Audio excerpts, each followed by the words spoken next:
राजकुमार के सुनिश्चित इस संकल्प से उदय निरुत्तर हो गया और उसने इसकी सूचना राजा को दी। जब शुद्धोधन ने सुना कि उसके पुत्र का चित्त सभी प्रकार के विषयों से विमुख हो गया है तो उसे रात भर नींद नहीं आई। उसके दिल में वैसा ही दर्द था मानो किसी हाथी की छाती में तीर लगा हो। उन्होंने अपने मंत्रियों के साथ एक लंबी मंत्रणा की ताकि सिद्धार्थ को सांसारिक सुख सुविधाओं की ओर अभिमुख करने के उपाय खोजे जाएं और उसे जीवन के संभावित झुकाव से दूर किया जाए। परंतु पहले जो उपाय किए जा चुके थे उनके अलावा उन्हें कोई दूसरा उपाय नहीं सूझा। जिनकी पुष्प की मालाएं और अलंकार व्यर्थ सिद्ध हो चुके थे, जिनके हाव भाव और आकर्षण का कोई फल नहीं निकला था, उन सभी स्त्रियों को विदा कर दिया गया। शाक्य संघ में दीक्षा शाक्यों का अपना संघ था। 20 वर्ष की आयु के ऊपर सभी को संघ में दीक्षित होना पड़ता था और उसका सदस्य बनना पड़ता था। सिद्धार्थ गौतम 20 वर्ष का हो चुका था। यह उसके संघ में प्रवेश करने तथा उसके सदस्य बनने का समय था। शाक्यों का एक सभा भवन था जिसे संथागार कहा जाता था। यह कपिलवस्तु में स्थित था। संघ की सभा संथागार में भी होती थी। सिद्धार्थ को संघ में दीक्षित कराने के लिए शुद्धोधन ने के पुरोहित को संघ की सभा बुलाने को कहा। तदनुसार कपिलवस्तु में शाक्यों के संथागार में संघ एकत्रित हुआ। संघ की सभा में पुरोहित ने प्रस्ताव रखा कि सिद्धार्थ को संघ का सदस्य बनाया जाए। शाक्यों का सेनापति तब अपने स्थान पर खड़ा हुआ और उसने संघ को इस प्रकार संबोधित किया, शाक्य कुल के शुद्धोधन परिवार में जन्मा सिद्धार्थ गौतम संघ का सदस्य बनना चाहता है। यह 20 वर्ष का है और हर तरह से शाक्य संघ का सदस्य बनने के योग्य है। अतः मेरा प्रस्ताव है कि इसे शाक्य संघ का सदस्य बनाया जाए। जो कोई इस प्रस्ताव के विरुद्ध हो, बोले। इस प्रस्ताव के विरुद्ध कोई नहीं बोला। दूसरी बार भी मैं पूछता हूँ, जो कोई इस प्रस्ताव के विरुद्ध हो, बोले। सेनापति ने कहा। प्रस्ताव के विरुद्ध बोलने के लिए कोई खड़ा नहीं हुआ। सेनापति ने फिर कहा, मैं तीसरी बार पूछता हूँ, जो कोई भी इस प्रस्ताव के विरुद्ध हो, बोले। तीसरी बार भी कोई भी प्रस्ताव के विरुद्ध नहीं बोला। शाक्यों के संघ की कार्य प्रणाली का यह नियम था कि बिना प्रस्ताव के कार्यवाही नहीं की जा सकती थी और जब तक प्रस्ताव 3 बार पारित नहीं हो जाता था उसे मान्यता नहीं मिलती थी। सेनापति का प्रस्ताव 3 बार निर्विरोध पास हो गया तब सिद्धार्थ को शाक्य संघ के सदस्य के रूप में स्वीकार करने की घोषणा की गई।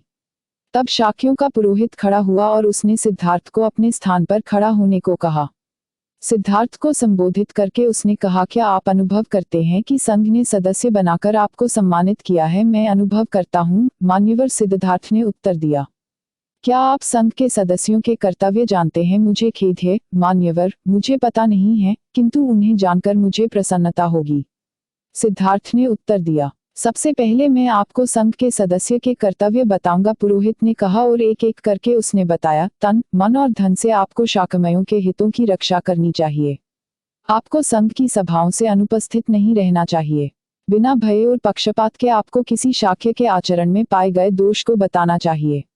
यदि आप पर कोई दोषारोपण होता है तो आपको क्रोधित नहीं होना चाहिए और निर्दोष होने के लिए सफाई देनी चाहिए।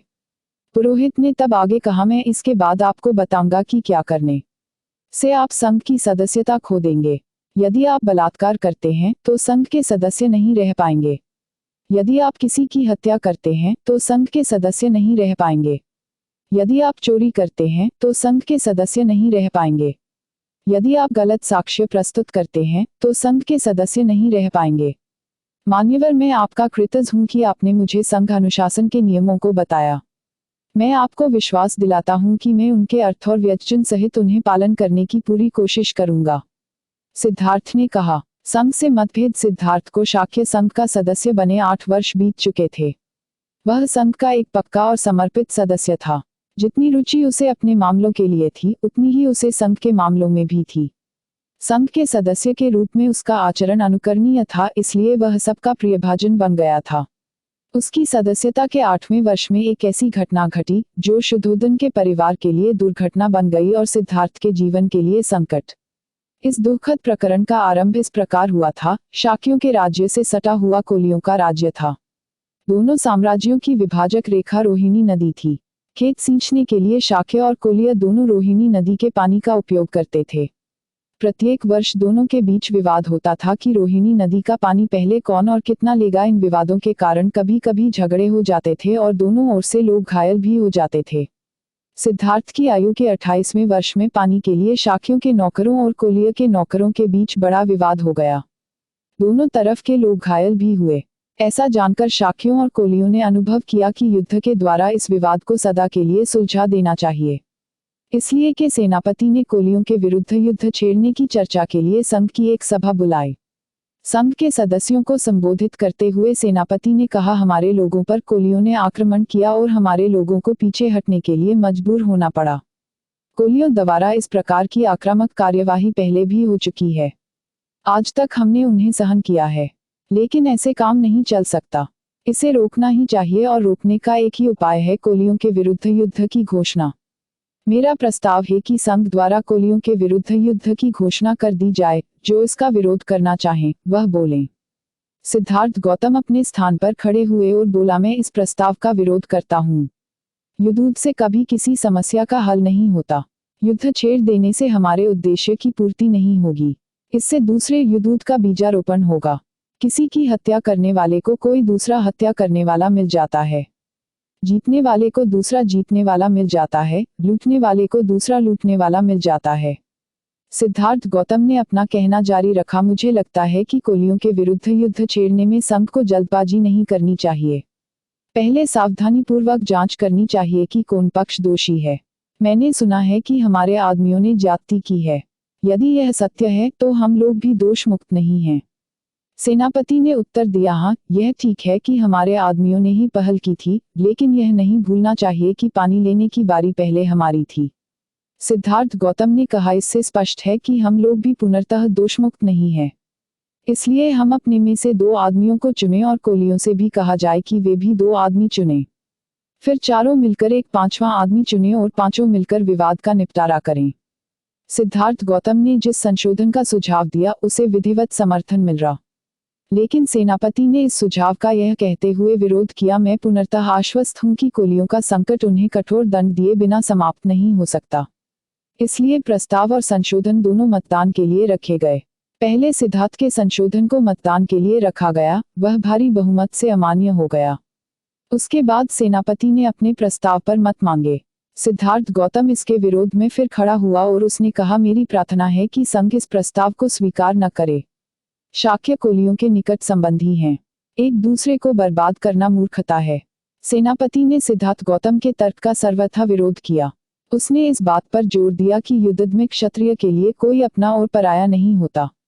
साम्राज्य की रक्षा के लिए उन्हें अपने भाइयों से भी संघर्ष करना चाहिए। यज्ञ करना ब्राह्मणों का, युद्ध करना क्षत्रियों का, व्यापार करना वैश्यों का और सेवा करना शूद्रों का धर्म है।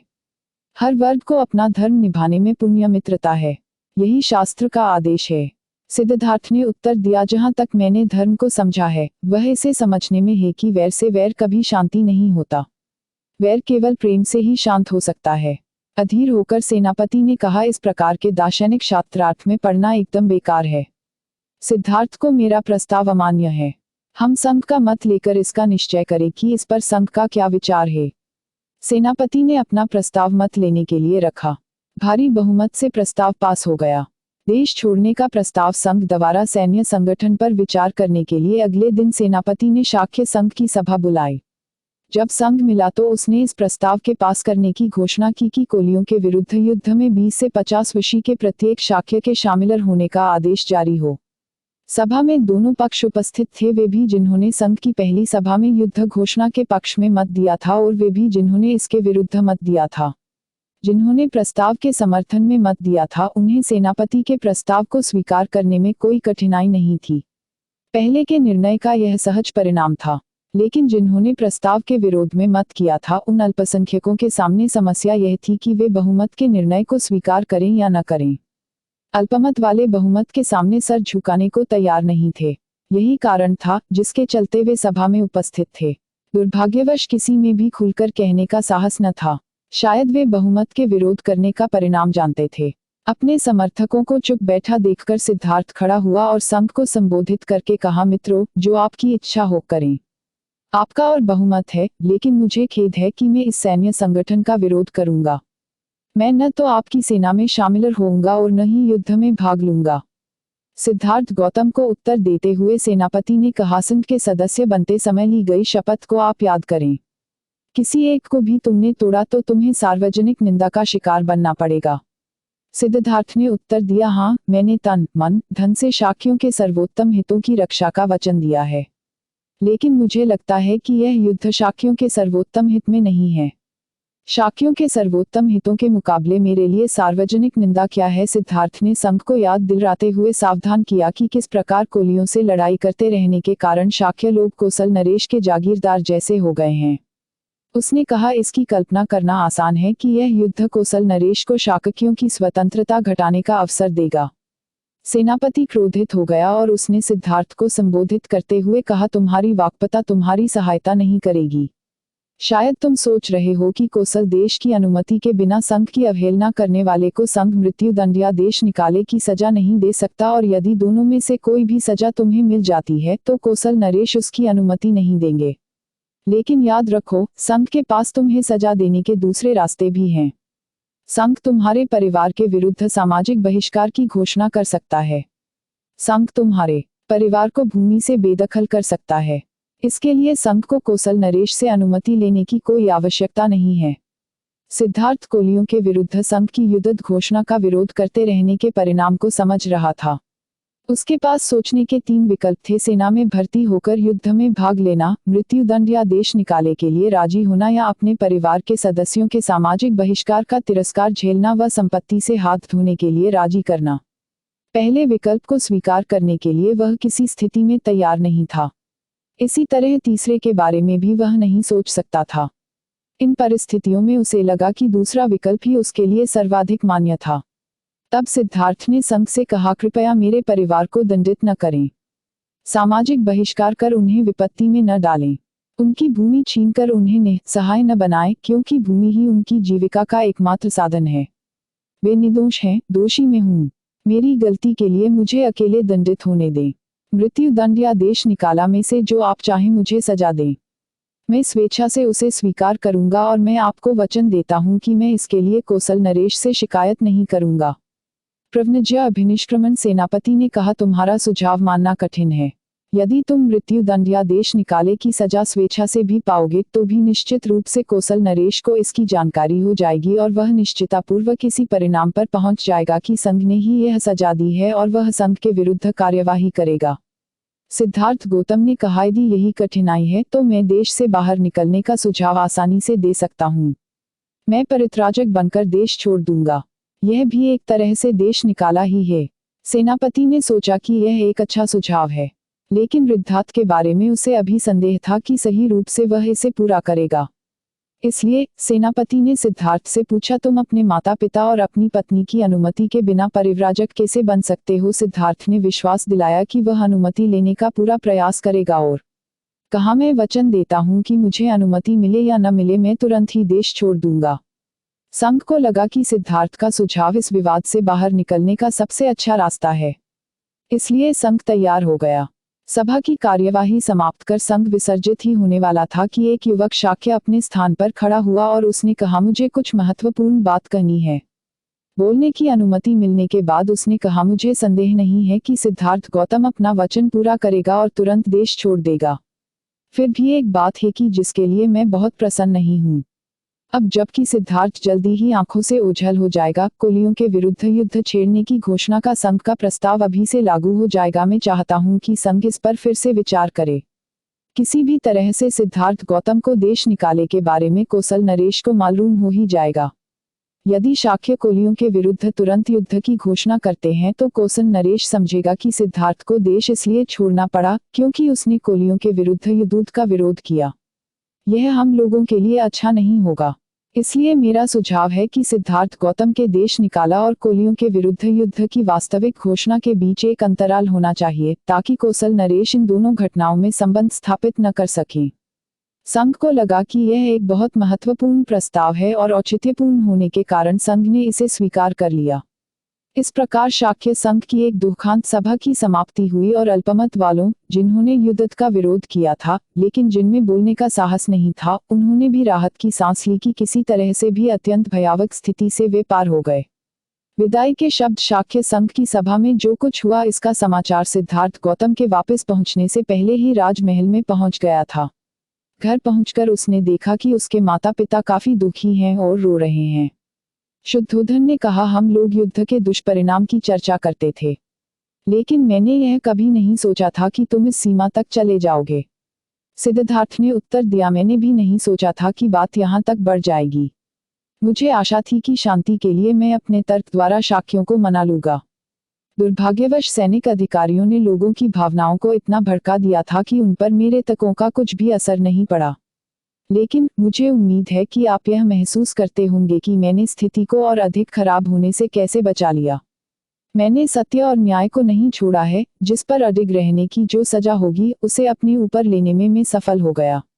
शुद्धोधन इससे संतुष्ट नहीं था और बोला, तुमने यह नहीं सोचा कि इससे हम लोगों पर क्या गुजरेगी? सिद्धार्थ ने उत्तर दिया, लेकिन इसीलिए तो मैं परिव्राजक बनने के लिए तैयार हुआ।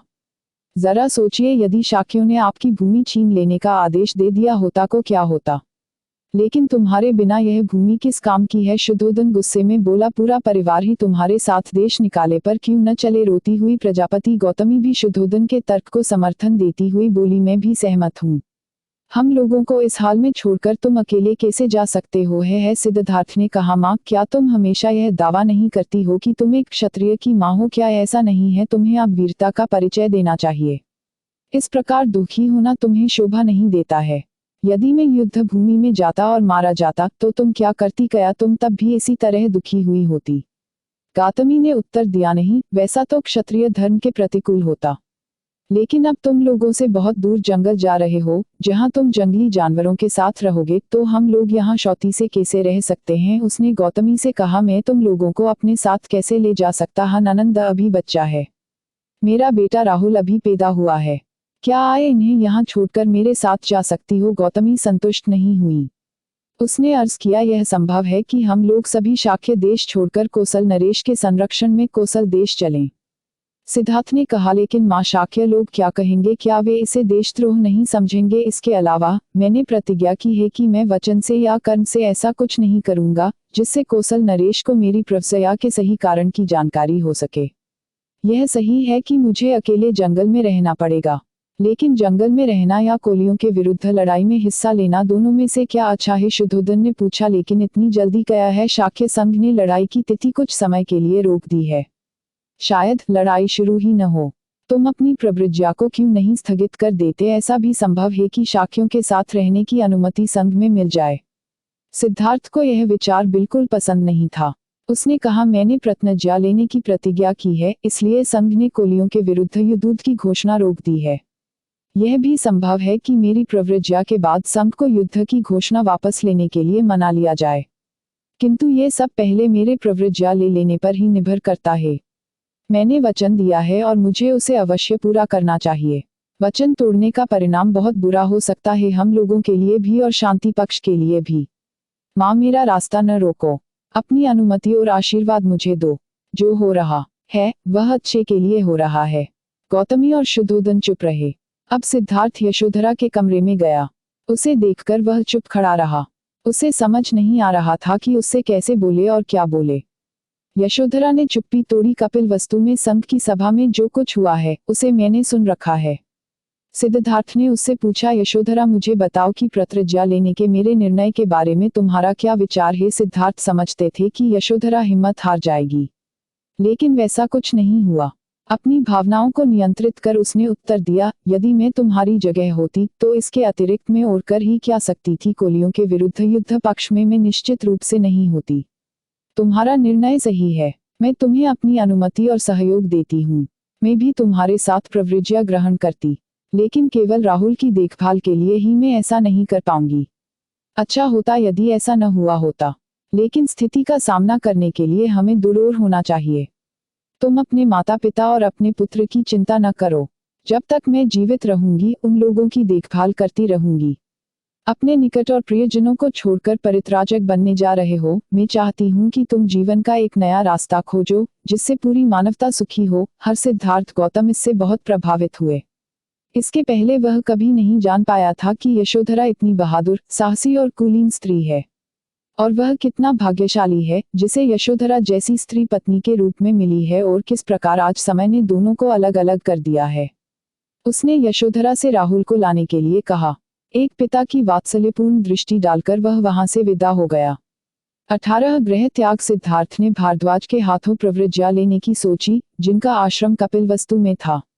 इसलिए वह अगले दिन सवेरे जागा और अपने सारथी छन के साथ अपने प्रिय अश्व कनहथक पर सवार होकर आश्रम की ओर चल पड़ा।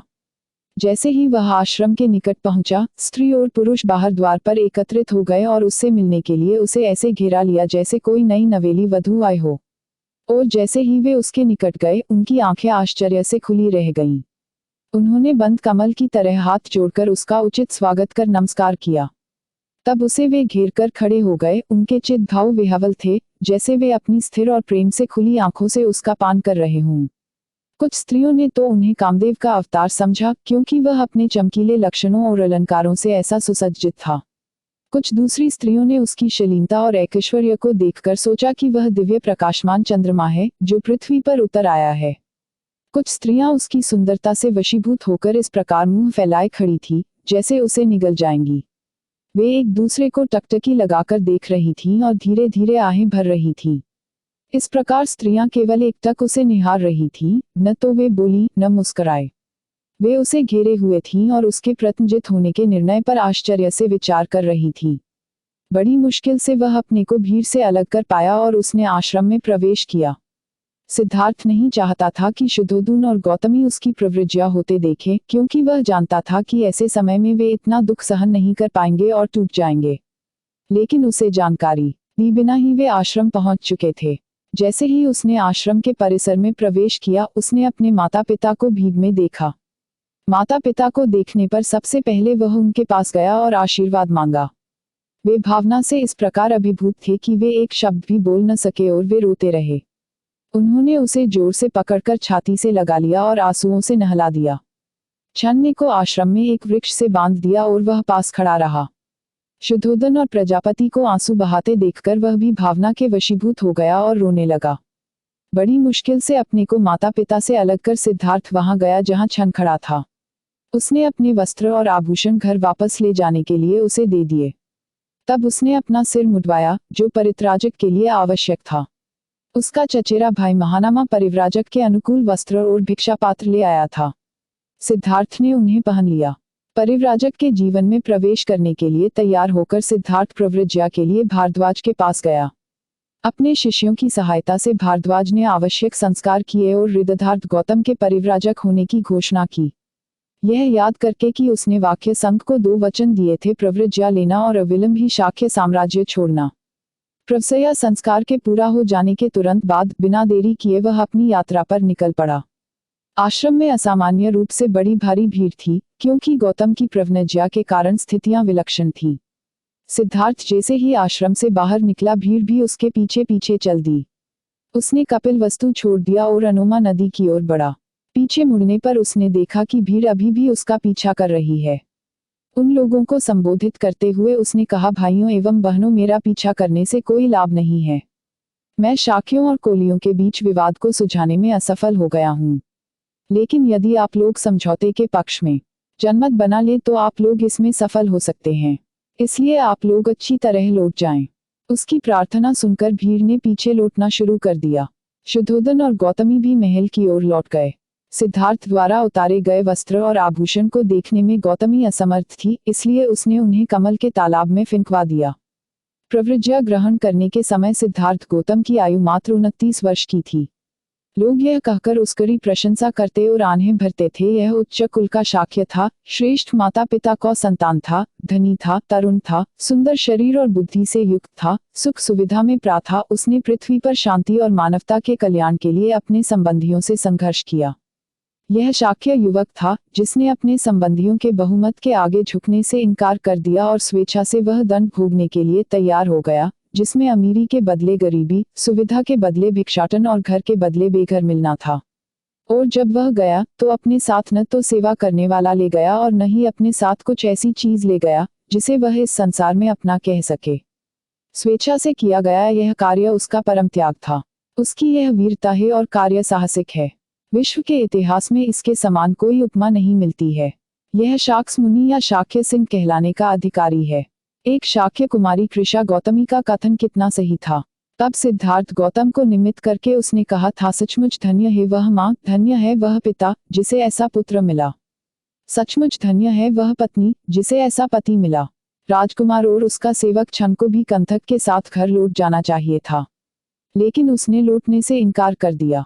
उसने आग्रह किया कि कंथक के साथ वह राजकुमार को विदा करके कम से कम अनोमा नदी के किनारे तक चलेगा, और छन का आग्रह इतना अधिक था कि गौतम को उसकी बात माननी पड़ी।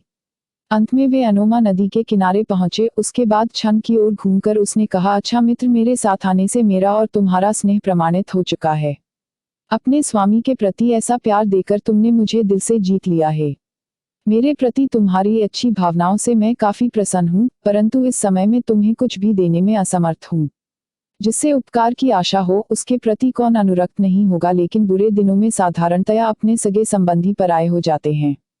परिवार के लिए एक पुत्र का पालन पोषण होता है, भावी सुख के लिए पुत्र पिता को मानता है, आशा के लिए संसारी लोग प्रेम दिखाते हैं, बिना आशा के निस्वार्थ जैसी कोई चीज नहीं है। केवल तुम ही इसके एक अपवाद हो। इस अश्व को लेकर वापस लौट जाओ। राजा का प्रेम विश्वास अभी भी बना होगा। किसी तरह उन्हें दुख सह लेने में साथ देना होगा। उन्हें कहना, न स्वर्ग की कामना से, न प्यार के अभाव में और न ही क्रोधवश मैंने उन्हें छोड़ा है। घर छोड़ने पर उन्हें मेरे लिए शोक नहीं करना चाहिए। संयोग चाहे कितना ही दीर्घकालीन क्यों न हो, उसका अंत समय या वियोग एक न एक दिन आएगा ही। जब वियोग अनिवार्य है तो अपने संबंधियों से वियोग क्यों नहीं होगा। किसी व्यक्ति के मरने पर उसकी संपत्ति के उत्तराधिकारी निस्संदेह मिल जाते हैं, लेकिन उसके पुण्य के उत्तराधिकारी को इस संसार में खोजना बहुत ही कठिन है। शायद होता ही नहीं। उसके मेरे पिता राजा को देखभाल की आवश्यकता है। वे कह सकते हैं कि मैंने अनुपयुक्त समय पर गृह त्याग किया है, लेकिन कर्तव्य के लिए कोई गलत समय नहीं होता। मित्र, तुम मेरे पिता राजा को इन्हीं शब्दों से संबोधित करना और कोशिश करना कि वे मुझे याद न कर सकें। हाँ, माँ से कहना कि मैं उसके प्यार के लायक सिद्ध नहीं हुआ। वे अच्छे व्यक्तित्व वाली हैं, मृदुभाषी भी हैं। इन शब्दों को सुनकर दुख से अभिभूत होकर भावनापूर्ण रूंघे कंठ से छन ने हाथ जोड़कर उत्तर दिया, स्वामी, यह देखकर कि आप अपने संबंधियों को वियोग दुख देकर जा रहे हैं, मेरा दिल ऐसे बैठा जा रहा है जैसे दलदल में फंसा हुआ हाथी। आपके ऐसे निश्चय से किसके आंसू न टपकेंगे, चाहे उसका दिल लोहे का ही क्यों न बना हो, और यदि यह प्रेम से कंपित हो तो फिर क्या कहना। कहाँ तो यह कोमल शरीर जो केवल महल में रहने योग्य है, और कहाँ यह सन्यासी वन की भूमि जो नुकीली कुश घास से ढकी है। राजकुमार, आपका यह निर्णय जानकर मैं कपिलवस्तु के लोगों को दुख देने के लिए इस घोड़े को वापस कैसे ले जा सकता हूँ। निश्चय ही आप अपने वृद्ध पिता को छोड़कर वैसे नहीं जाएंगे जैसे कोई विधर्मी सही धर्म को छोड़कर जाता है। और आप अपनी द्वितीय माता को, जिसने आपको सावधानी पूर्वक पाला पोसा, छोड़कर वैसे नहीं जाएंगे जैसे कोई कृतघ्न उपकारी छोड़कर चला जाता है। हुए आप अपनी पत्नी को छोड़कर कैसे जा सकते हैं, जो सर्वगुण संपन्न है, जो अपने परिवार के लिए यशस्वी है, जो पतिव्रता है और जो एक बच्चे की माँ है। हुए धर्म और यश को अच्छी तरह जानने वाले आप इस तरह यशोधरा के बेटे को कैसे छोड़ सकते हैं जैसे दुराचारी गौरव को छोड़ देता है। अथवा स्वामी, अगर आपने अपने संबंधियों और अपने साम्राज्य को छोड़ देने का संकल्प कर ही लिया है तो मुझे नहीं छोड़ेंगे, क्योंकि आप ही मेरे शरण स्थल हैं। आपको अकेला वन में छोड़कर मैं अपना दग्ध हृदय लेकर शहर में नहीं लौट सकता। अगर मैं आपके बिना शहर जाऊंगा तो राजा मुझसे क्या कहेगा, और मैं आपकी पत्नी को शुभ समाचार सुनाने की जगह क्या कहूंगा। आप कहते हैं कि मैं आपके अवगुण राजा को सुनारूं ताकि उनका स्नेह कम हो जाए। यदि मैं निर्लज होकर भी सुनारूं तो भी मेरी बातों पर किसी को विश्वास नहीं होगा। जो हमेशा दयावान रहा हो, जो दया करने में कभी असफल नहीं हुआ हो, उसको यह शोभा नहीं देता कि वह उसे छोड़ दे जो उसे प्यार करता हो। इसलिए आप मुझ पर दया कीजिए और लौट चलिए। छन के इन दुख भरे शब्दों को सुनकर सिद्धार्थ गौतम ने अति विनम्रतापूर्वक उत्तर दिया, मुझसे उत्पन्न वियोग के दुख को छोड़ो। भिन्न भिन्न और नाना जन्म धारण करने वाले प्राणियों के लिए पररूप वियोग अनिवार्य है। यदि मैं स्नेहवश अपने सगे संबंधियों को न भी छोड़ूं तो भी मृत्यु हम लोगों को एक न एक दिन एक दूसरे को छोड़ने के लिए अनिवार्यतः पृथक कर देगी। मेरी माँ, जिसने मुझे कितने कष्ट से जन्म दिया, उसके लिए मैं कहाँ है और मेरे लिए वह कहाँ है। जैसे पक्षी वृक्ष पर एक साथ बसेरा करते हैं फिर एक दूसरे से दूर चले जाते हैं, उसी प्रकार सभी जीवों के मिलन का अंत वियोग में ही होता है। जिस प्रकार बादल एक साथ होकर फिर दूर चले जाते हैं, उसी प्रकार मैं प्राणियों के मिलन और विछोह को समझता हूँ। एक दूसरे को धोखा देते हुए यह दुनिया चलती रहती है। इसमें मित्रन के समय किसी को अपना समझना सही नहीं है, क्योंकि ऐसा समझना खतरनाक है। क्योंकि ऐसा ही है, इसलिए मेरे प्रिय मित्र शोक मत करो। लेकिन वापस लौट जाओ और यदि तुम्हारा प्रेम बरकरार रहे तो जाओ और फिर लौटकर चले आना। मेरी निंदा किए बिना ही तुम कपिलवस्तु के लोगों को कहना कि उसके लिए तुम्हारा प्रेम है, उसे छोड़ दे क्योंकि यह उसका निश्चय है। स्वामी और सेवक के बीच वार्तालाप सुनकर श्रेष्ठ कंथक अपनी जीभ से उसके पैर चाटने लगा और अपनी आंखों से गर्म आंसू बहाने लगा। जिल्ली दवारा युक्त उंगलियों वाले हाथ, जिस हाथ पर मंगल स्वास्तिक से चिन्हित था और हथेली अंदर की ओर मुड़ी थी, हाथ द्वारा गौतम ने उसे थपथपाया और एक दोस्त की भांति उसे संबोधित करके कहा, कंथक सहन कर, आंसू मत बहा, तेरा परिश्रम जल्दी ही सफल होगा। विदाई का समय आया जानकर छन ने गौतम को परिव्राजक रूप को नमन किया। तब कंथक और छन से विदाई लेकर गौतम भी अपने मार्ग पर चल पड़ा। साम्राज्य छोड़कर तुच्छ पोशाक में अपने स्वामी को जंगल में जाता देख वह हाथ उठाकर रो रो कर चिल्लाया, फिर वह जमीन पर गिर पड़ा। पीछे देखकर वह जोर जोर से फिर रोने लगा। उसने अश्वकंथक को अपनी बाहों में भर लिया। फिर निस्सहाय होकर बार बार विलाप करते उसने वापसी यात्रा शुरू की। रास्ते में कभी वह सोचता, कभी विलाप करता, कभी लड़खड़ाता और कभी गिर जाता। अपने टूटे हुए हृदय के कारण रास्ते में वह बहुत बड़बड़ाता जा रहा था, लेकिन उसे कुछ मालूम नहीं था कि वह क्या कर रहा है। 20 छन की वापसी जब उसका स्वामी जंगल में चला गया तो छन ने सड़क पर चलते हुए अत्यंत शोक संतप्त मन का दुख कम करने का भरसक प्रयास किया। उसका हृदय इतना भारी था कि कंथक के साथ वह जिस रास्ते को एक रात में तय कर लेता था, उस रास्ते को तय करने में उसे 8 दिन लग गए। पूरी राह वह अपने स्वामी की अनुपस्थिति के बारे में सोचता जा रहा था। अश्वकंथक अभी भी थकान से चूर होकर बहादुरी से चल रहा था, लेकिन उसने अपनी जीवंतता खो दी थी और हालांकि अभी वह अलंकृत था, लेकिन अपने स्वामी की अनुपस्थिति में उसने अपना तेज खो दिया था।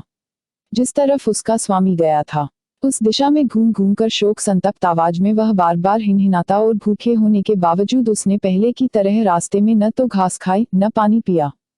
धीरे धीरे अंत में दोनों कपिलवस्तु पहुंच गए, जो गौतम के चले जाने से एकदम खाली लग रहा था। वे शरीर से शहर पहुंच गए, लेकिन हृदय से नहीं। कमल से भरे तालाब थे, फूलों से सुसज्जित वृक्ष थे, लेकिन नागरिकों के हृदय प्रसन्नता शून्य थे। आंसुओं से डूबी निस्तेज आंखों के साथ जब दोनों ने धीरे से शहर में प्रवेश किया, तो शहर ऐसे लग रहा था जैसे अंधकार में नहाया हुआ हो। जब लोगों ने सुना कि वे शाक्य जाति के गौरव के बिना दोनों अकेले थके हुए आ गए हैं, तो वे आंसू बहाने लगे। रोष में लोगों ने छानत का पीछा किया। आंखों से आंसू बहाते हुए वे चिल्ला रहे थे, राजा का बेटा, वंश और उसके साम्राज्य का गौरव कहाँ है? यह शहर उसके बिना जंगल है, उसके सहित जंगल शहर है, उसके बिना हमारे लिए शहर का कोई महत्व नहीं है। स्त्रियां कतार में खिड़कियों पर आ गई, एक दूसरे को चिल्लाकर कहने लगी, राजकुमार लौट आया है। लेकिन अश्व की पीठ खाली देखकर उन्होंने अपनी खिड़कियां फिर से बंद कर लीं और जोर जोर से विलाप करने लगी। शोकग्रस्त परिवार शुद्धोदन के परिवार के सदस्य उत्सुकता पूर्वक छन को वापसी का इंतजार कर रहे थे। वे आशा लगाए बैठे थे कि हो सकता है कि छन को घर लौटाने के लिए राजी कर ले। राजकीय अस्तबल में पहुंचते ही कंथक बड़े जोर से हिनहिनाया। इस प्रकार उसने अपना दुख राजमहल के लोगों के सामने व्यक्त कर दिया। तब राजमहल के अंतःपुर के लोगों ने सोचा, चूंकि अवश्य कंथक हिनहिना रहा है, इसलिए राजकुमार वापस आ गया होगा। और स्त्रियां जो शोक से मूर्छित सी बैठी हुई थी, अब बड़ी प्रसन्न हो गई। उनकी आंखें राजकुमार को देखने के लिए इधर उधर घूम रही थी। वे पूरी आशा से महल के बाहर आईं, लेकिन वहां बिना राजकुमार के कंथक को देखकर निराशा हो गई। आत्मसंयम छोड़कर गातमी जोर से चीखी, वह मुचकित हो गई और रोती हुई चिल्लाई, जो लंबी बाहों वाला हो, जिसकी शेर के समान चाल हो, जिसकी वृषभ जैसी आंखें हों, जो स्वर्ण समान सुंदर हो, जिसकी चौड़ी छाती हो, जिसका ट्रोल या बादल के समान गंभीर आवाज हो। क्या वैसा महान व्यक्ति आश्रम में रह सकता है? यह पृथ्वी ही अब रहने लायक नहीं रह गई है, क्योंकि अच्छा कार्य करने वाला आदर्श नायक हम लोगों को छोड़कर चला गया है। जिसके दोनों पैर के अंगूठे के बीच सुंदर जाली हो, जिसके चरण कमल नीले कमल की तरह सुंदर हो, जिसके बीच में चक्र चिन्ह हो, वह जंगल की पगडंडी को कठोर भूमि पर कैसे चल सकेगा? वह शरीर जो महल की छत के तले रहने लेटने योग्य है, जो बहुमूल्य आभूषणों और चंदन से अलंकृत रहता था, वह पुरुषोचित शरीर वाला जंगलों में कैसे रहेगा, जहां सर्दी, गर्मी और वर्षा से बचने का कोई उपाय नहीं?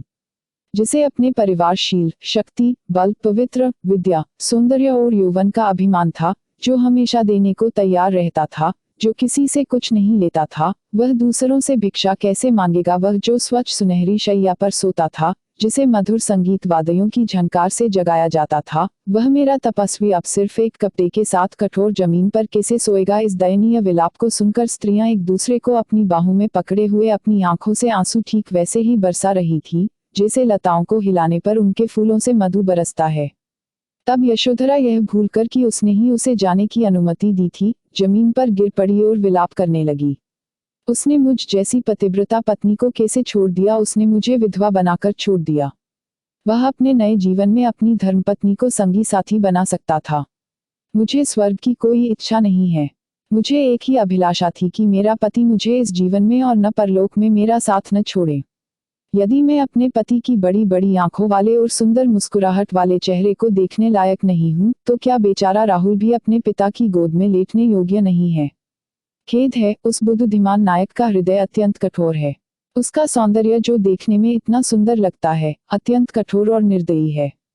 कौन ऐसा है जो शत्रु को भी मुग्ध कर लेने वाले, तोतली बोली बोलने वाले इस प्रकार के बच्चे तक को छोड़कर चला जाए? मेरा हृदय भी बहुत कठोर है, पत्थर या लोहे से बना हुआ, जो अपने स्वामी के जंगल जाते समय भी नहीं पसीजा। वह राजकीय गव को, जो सुख पाने के योग्य है, अनाथ बनाकर चले गए। लेकिन मैं क्या कर सकती हूँ, मेरा दुख मेरे लिए असह्य है। इसलिए अपने दुख से होश हवास खोकर यशोधरा जोर जोर से विलाप करने लगी। यद्यपि वह स्वभाव से धैर्यवान थी, लेकिन इस समय दुख में वह अपना धैर्य खो बैठी थी। इस प्रकार यशोधरा को दुख में जोर जोर से रोते और जमीन पर गिरी देखकर सभी स्त्रियां चीखने लगीं।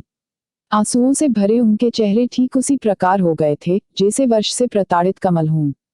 क्षण व कंतक दोनों के वापस लौट आने की बात सुनकर और अपने पुत्र का दृढ़ निश्चय सुनकर शुद्धोदन दुख से घायल हो गया। अपने पुत्र के लिए दुख से उद्विग्न होकर अपने नौकर चाकरों द्वारा सहारा देने पर शुद्धोदन ने घोड़े की ओर देखा तो उसकी आंखें अश्रुपूर्ण हो रही थी। इसके बाद वह जमीन पर गिर पड़ा और विलाप करने लगा। तब शुद्धोदन उठा और अपने मंदिर में गया। उसने प्रार्थना की, मांगलिक क्रियाएं की और अपने पुत्र की सकुशल वापसी के लिए कुछ खास मन्नतें मांगी। इस प्रकार शुद्धोदन, गौतमी और यशोधरा यह कहते हुए अपने दिन बताने लगे हैं, देव कितने दिनों के बाद हम उसे फिर से देख सकेंगे।